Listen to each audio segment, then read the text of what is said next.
Prashanth Kishore team చాలా పెద్ద survey చేస్తోంది. కంపల్సరీ కామెంట్ చేయండి. ఇప్పటికిప్పుడు ఏపీలో ఎన్నికలు జరిగితే సీఎం ఎవరు, చంద్రబాబు సీఎం, జగన్ సీఎం, చాలా ఇంపార్టెంట్ సర్వే చేస్తున్నారు వీళ్ళు. సో మీరు ఇచ్చే ప్రతి కామెంట్ ఇంపార్టెంటే. కనీసం 1000 కామెంట్స్ టార్గెట్ పెట్టుకున్నాం. 1000 మంది అన్న చెప్పరా చంద్రబాబు సీఎం జగన్ సీఎం అనేది. సో మిస్ అవ్వకుండా కామెంట్ చేయండి. మద్యం మీద ఎన్నికల ముందు తెలుగుదేశం పార్టీ అధ్యక్షుడు చంద్రబాబు నాయుడు చేసినటువంటి ఆ బ్యాచ్ అంతా చేసిన ప్రచారం పచ్చి బోగస్ అని తేలింది అంటుంది వైసీపీ. రాష్ట్రంలో గత ప్రభుత్వ హయాంలో అక్రమ కల్తీ మద్యం జాడే లేదని సాక్షాత్తు కేంద్ర హోంశాఖ వెలువరించిన నివేదిక స్పష్టంగా తెలిపిందంటోంది. 2022-23లో రాష్ట్రంలో కల్తీ మద్యం కేసు ఒక్కటి కూడా నమోదు కాలేదని, ఏ ఒక్కరూ అస్వస్థతకి గురి కాలేదని, ఏ ఒక్కరూ మరణించలేదని అంటుంది. ఈ విషయాన్ని కేంద్ర హోం మంత్రిత్వ శాఖ తాజాగా విడుదల చేసిన 2023 నేషనల్ క్రైమ్ రికార్డ్స్ బ్యూరో నివేదిక స్పష్టంగా తేల్చి చెప్పింది. నాణ్యత లేని కల్తీ మద్యం తాగి వేలాది మంది ప్రాణాలు కోల్పోయారని, అనేక మంది అనారోగ్యానికి గురయ్యారంటూ ఎన్నికలకు ముందు చంద్రబాబుతో పాటు ఆయన బృందం, ఒక వర్గం మీడియా దుష్ప్రచారాన్ని చేశాయి అంటోంది వైసీపీ.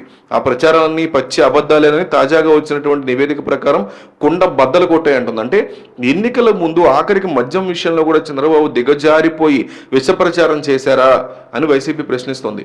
ఎన్సీఆర్బీ నివేదిక ప్రకారం దేశంలో 2022లో అక్రమ కల్తీ మద్యం కేసులు 509 కేసులు నమోదయ్యాయి. అక్రమ కల్తీ మద్యం సేవించిన ఘటనలో 617 మంది మృతి చెందారని, ఆంధ్రప్రదేశ్లో మాత్రం 2022లో అక్రమ కల్తీ మద్యం సేవించిన కేసు ఒక్కటి కూడా నమోదు కాలేదని, ఎవ్వరూ అస్వస్థతకి గురి కాలేదని, ఒక్క మరణం కూడా నమోదు కాలేదని, 2022లో అక్రమ కల్తీ మద్యం సేవించి బీహార్లో 134 మంది, కర్ణాటకలో 96 మంది, పంజాబ్లో 90 మంది, ఛత్తీస్గఢ్లో 60 మంది, జార్ఖండ్లో 55 మంది, ఉత్తరప్రదేశ్లో 50 మంది మరణించారని, అలాగే 2023లో దేశంలో అక్రమ కల్తీ మద్యం సేవించిన కేసులు 456 కేసులు నమోదు కాగా ఈ ఘటనలో 522 మంది మృతి చెందారని, ఆంధ్రప్రదేశ్లో మాత్రం అక్రమ కల్తీ మద్యం సేవించిన ఒక్క కేసు కూడా నమోదు కాలేదని, ఎవ్వరూ అస్వస్థతకు గురి కాలేదని, మరణాలు సంభవించలేదని, 2023లో అక్రమ కల్తీ మద్యం సేవించిన ఘటనలో అత్యధికంగా జార్ఖండ్లో 194, కర్ణాటకలో 79, బీహార్లో 54, ఛత్తీస్గఢ్లో 37, పంజాబ్లో 33, హిమాచల్ ప్రదేశ్లో 25 మంది మృతి చెందినట్టు ఈ నివేదిక వెల్లడించిందని చెప్తోంది వైసీపీ. 100% కరెక్ట్.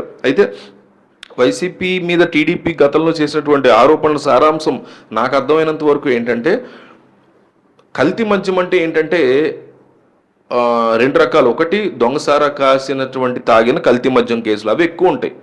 బేసిక్గా దొంగసారా కాస్తారు కదా, ప్రభుత్వం దగ్గర రేట్లు ఎక్కువ ఉన్నాయనో, సరుకు దొరకట్లేదనో, మద్యం ఆపేశారు సప్లై అనో, ప్రభుత్వం మద్యాన్ని బ్యాన్ చేసింది, నిషేధించిందనో కల్తీసారా కాస్త తాగుతారు. అవి ఎక్కువ కేసులు ఉంటాయి దీంట్లో. రెండో రకం ఏంటంటే బెల్ట్ షాపులు వాళ్ళు మద్యం దుకాణాల్లో దొరకట్లేదు కాబట్టి బయట ఎక్కడన్నా కొనుక్కుంటున్నారు కాబట్టి బెల్ట్ షాపుల్లో మెయింటైన్ చేస్తూ వాళ్ళు కొంత దొంగ మద్యాన్ని తయారు చేసి ఇస్తారు.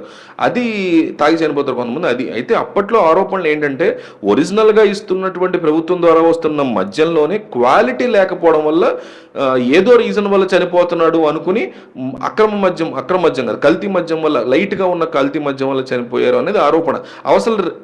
అసలు కేసులు రికార్డ్ అవ్వవు. అది నా పాయింట్. బేసిక్గా అవి కేసులు రికార్డు కావు.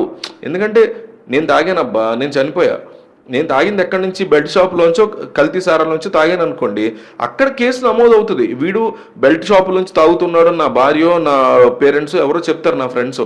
సో వాళ్ళని పట్టుకుంటారు, కేసు నమోదు అవుద్ది. లేదా కల్తీ సారా తాగానని, దొంగసారా కాసిన దగ్గర తాగానని తెలిసిందనుకో, నేను కేసు నమోదు అవుతుంది నేను చనిపోయాక. ఇక్కడ పాయింట్ ఏంటంటే డైలీ వెళ్ళి అందరూ తాగే వైన్ షాపుల్లోనే తాగి కిడ్నీ లివర్ పాడయ్యో నెమ్మదిగా స్లోగా తాగగానే చనిపోవడం కాదు ఇక్కడ కేసు. క్రైమ్ తాగగానే చనిపోతారు అక్కడ. ఇప్పుడు ఇచ్చిన లిస్టులో అంతా కూడా తాగగానే 2 రోజులుగా 3 రోజులుగా చనిపోతాయి. ఇక్కడ అది కాదు, నెమ్మదిగా నా బాడీలో ఉన్నటువంటి అవయవాలన్నీ బ్యాడ్ మద్యం వల్ల, క్వాలిటీ లేని మద్యం వల్ల పాడైపోయి చనిపోయారు అనేది వాళ్ళు చేసిన ఆరోపణ.